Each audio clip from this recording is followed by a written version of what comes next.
है क्या बात है भैया, धनंजय भैया, ये आपको कराना चाहिए था ना, इतने प्यार से ये लोग शोई है, क्या बात है। एक को मैं तो कहूँगी, एक को आप लोग ऐसे एव के लेवल बढ़ाओ भैया। वाला क्या कहा था देखिए, इज्जत रुके है के है जगन्नाथ बाबू है नहीं, ये मेरी लेटेस्ट धनंजय भाभी है। बैठो ठीक है, बैठो अपने को गमछा दो तभी हम खाती सुहाग बात है जो है। अरे वही गाना वाला औरत का होता है नहीं नहीं, वो कुछ भी बोलेगा आपको नहीं करना, ठीक है। हां हां एकदम ठीक बैठो।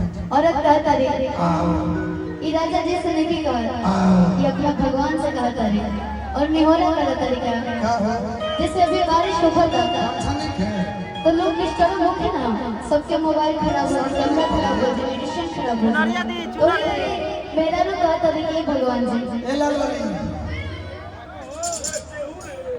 ऐसा कुछ मत करो गाना से हमारा पहला रात खराब हो जाए। निहोरा का तरीका कि आज हो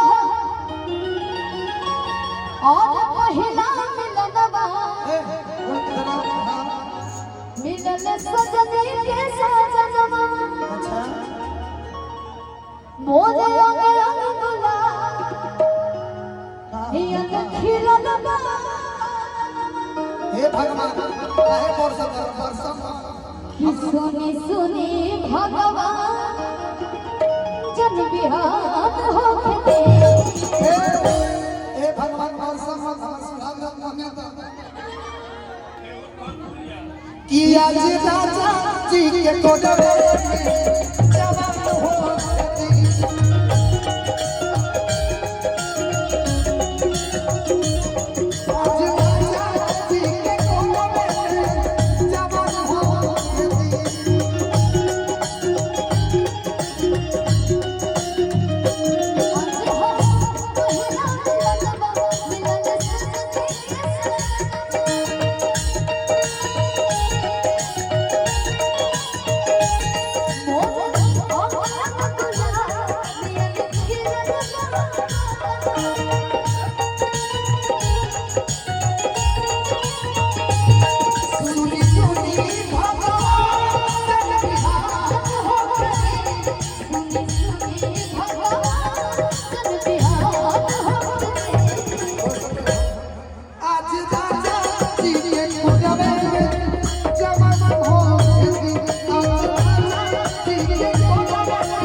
इनका नाम उजाला।